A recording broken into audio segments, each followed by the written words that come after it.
ನಮಸ್ಕಾರ ವೀಕ್ಷಕರೇ, ನಾನು ಶ್ರುತಿ ಕಿತ್ತೂರು. ನಮಸ್ಕಾರ ವೀಕ್ಷಕರೇ, ಸದ್ಯ ಧರ್ಮಸ್ಥಳ ಪ್ರಕರಣಕ್ಕೆ ರಾಜಕೀಯ ಪ್ರವೇಶ ಆಗಿದೆ. ಇದರ ನಡುವೆ ನಾಳೆಗೆ ಚಿನ್ನಯ್ಯನ ಕಸ್ಟಡಿ ಅವಧಿ ಅಂತ್ಯವಾಗುತ್ತೆ.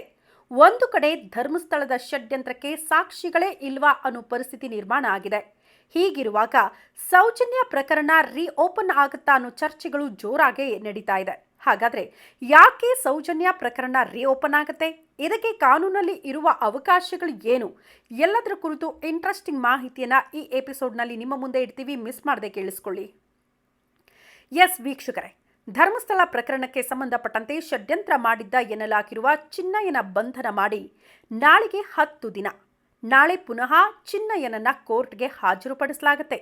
ಹೀಗಿರುವಾಗ ಒಂದು ಕಡೆ ಧರ್ಮಸ್ಥಳದ ವಿರುದ್ಧ ಷಡ್ಯಂತ್ರನ ಅಥವಾ ಇದು ಆರೋಪಿಗಳನ್ನ ತಪ್ಪಿಸಿಕೊಳ್ಳೋದಕ್ಕೆ ಮಾಡ್ತಾ ಇರುವಂತಹ ಷಡ್ಯಂತ್ರದ ನೆಪವ ಅನ್ನೋ ರೀತಿಯಲ್ಲಿ ಪ್ರಶ್ನೆಗಳು ಹುಟ್ಟುಕೊಂಡಿದೆ. ಹೀಗಿರುವಾಗ ಸೌಜನ್ಯ ಪ್ರಕರಣ ಮತ್ತೆ ಶುರುವಾಗುತ್ತಾ? ಹೊಸದೊಂದು FIR ದಾಖಲಾಗುತ್ತಾ? ಹೊಸ ರೀತಿಯಲ್ಲಿ ತನಿಖೆ ಶುರುವಾಗುತ್ತಾ? ಇಂಥ ಪ್ರಶ್ನೆಗಳು ಈ ಪ್ರಕರಣದಲ್ಲಿ ಕಾಡತೊಡಗಿದೆ. 2012ರಲ್ಲಿ ನಡೆದ ಸೌಜನ್ಯ ಕೊಲೆ ಪ್ರಕರಣದ ಸಂಬಂಧ ಈಗಾಗಲೇ CBI ಕೋರ್ಟ್ ತೀರ್ಪು ಕೊಟ್ಟಿದೆ. ಪೊಲೀಸರು ಬಂಧಿಸಿದ್ದ ಆರೋಪಿತ ಸಂತೋಷ್ ರಾವ್ನ CBI ಕೋರ್ಟ್ ಅತ್ಯಂತ ಗೌರವಯುತವಾಗಿ ಬಿಡುಗಡೆ ಕೂಡ ಮಾಡಿದೆ. ಇದರಲ್ಲಿ ಸೌಜನ್ಯ ಮೇಲೆ ಅತ್ಯಾಚಾರ ಮಾಡಿದೆ ಅನ್ನುವಂಥ ಆರೋಪ ಇತ್ತಲ್ಲ ಸಂತೋಷ್ ರಾವ್ ಮೇಲೆ, ಆತ ಆರೋಪಿಯಲ್ಲ ಅನ್ನೋದು ಬಹಳ ಸತ್ಯವಾದ ವಿಚಾರ. ಇದನ್ನ ಕೋರ್ಟ್ ಕೂಡ ಒಪ್ಕೊಂಡಿದೆ. ಹೀಗಿರುವಾಗ ಸೌಜನ್ಯ ಪ್ರಕರಣ ಮತ್ತೆ ಓಪನ್ ಆಗುತ್ತಾ? ಪ್ರಮುಖವಾಗಿ 2 ಕಾರಣಗಳಿಂದ ಓಪನ್ ಆಗುವ ಸಾಧ್ಯತೆಗಳು ನೋಡೋದಕ್ಕೆ ಸಿಗ್ತಾ ಇದೆ. ಹಾಗಾದ್ರೆ ಆ 2 ಕಾರಣಗಳು ಏನು ಅನ್ನೋದನ್ನ ಗಮನಿಸೋಣ. ಮೊದಲನೇದು, ಸೌಜನ್ಯ ತಾಯಿ ಬಂಧಿತ ಚಿನ್ನಯ್ಯ ಯಾರಿದ್ದಾನಲ್ಲ, ಆತ ಸೌಜನ್ಯ ಕೊಲೆ ಪ್ರಕರಣಕ್ಕೆ ಸಂಬಂಧಪಟ್ಟಂತೆ ಆತನನ್ನ ತನಿಖೆಗೆ ಒಳಪಡಿಸಬೇಕು ಅಂತ ದೂರು ಕೊಟ್ಟಿದ್ದಾರೆ. ಇದನ್ನ ಪರಿಗಣಿಸಿರುವ SIT ಅಧಿಕಾರಿಗಳು ಇದನ್ನ ತನಿಖೆಯ ಭಾಗವಾಗಿ ಪರಿಗಣಿಸ್ತೀವಿ ಅಂತ ಕೂಡ ಹೇಳಿದ್ದಾರೆ.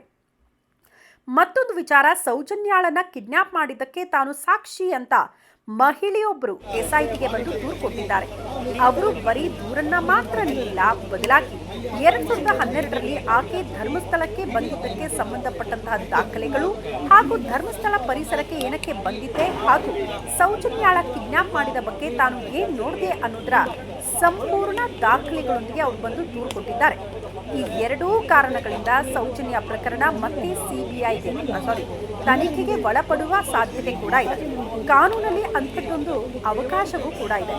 ಯಾಕಿದು ಮರು ತನಿಖೆ ಮಾಡಬಹುದು ಅಂತ ಹೇಳಿದ್ರೆ, ಸಾಮಾನ್ಯವಾಗಿ ಈ ಪ್ರಕರಣದಲ್ಲಿ ಬಂಧಿತನಾಗಿ 6 ವರ್ಷ ಜೈಲಿನಲ್ಲಿದ್ದು ಬಿಡುಗಡೆಯಾಗಿರುವ ಸಂತೋಷ್ ರಾವ್ ವಿರುದ್ಧ ಈಗ ಆರೋಪಗಳು ಕೇಳಿ ಬರ್ತಾ ಇಲ್ಲ.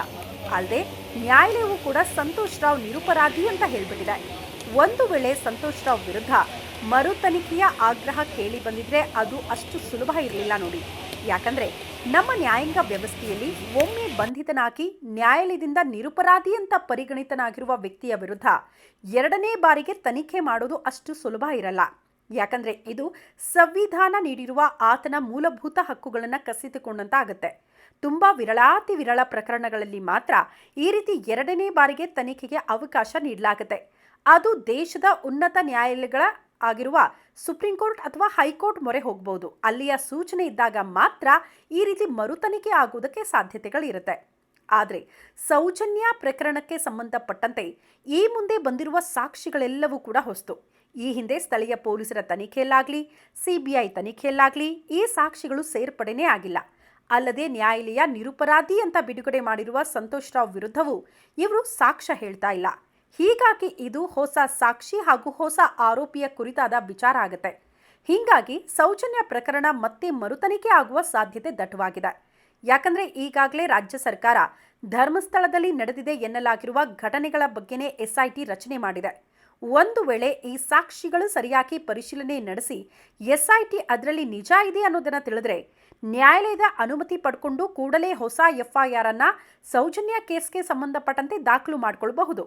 ಹೀಗಾಗಿ ಸೌಜನ್ಯ ಕೇಸ್ ಮತ್ತೆ ಓಪನ್ ಆಗೋ ಸಾಧ್ಯತೆ ದಟ್ಟವಾಗಿ ನೋಡೋದಕ್ಕೆ ಸಿಗ್ತಾ ಇದೆ.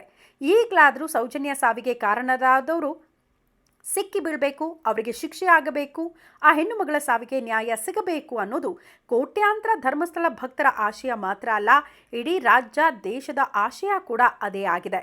ಹಾಗಾಗಿ ಈ ಬಾರಿನಾದರೂ ಸೌಜನ್ಯ ಸಾವಿಗೆ ನ್ಯಾಯ ಸಿಗುತ್ತಾ ಇದನ್ನ ಕಾದ್ ನೋಡಬೇಕು. ಈ ಮಾಹಿತಿ ಇಷ್ಟವಾಗಿದ್ರೆ ನ್ಯೂಸ್ ಬಿಟ್ ಲೈವ್ಗೆ ಸಬ್ಸ್ಕ್ರೈಬ್ ಆಗಿ ಸಪೋರ್ಟ್ ಮಾಡಿ. ಮುಂದಿನ ಸಂಚಿಕೆಯಲ್ಲಿ ಮತ್ತೊಂದು ಮಾಹಿತಿ ಹೊತ್ತು ನಿಮ್ಮ ಮುಂದೆ ಬರ್ತೀವಿ. ಅಲ್ಲಿ ತನಕ ನಮಸ್ಕಾರ.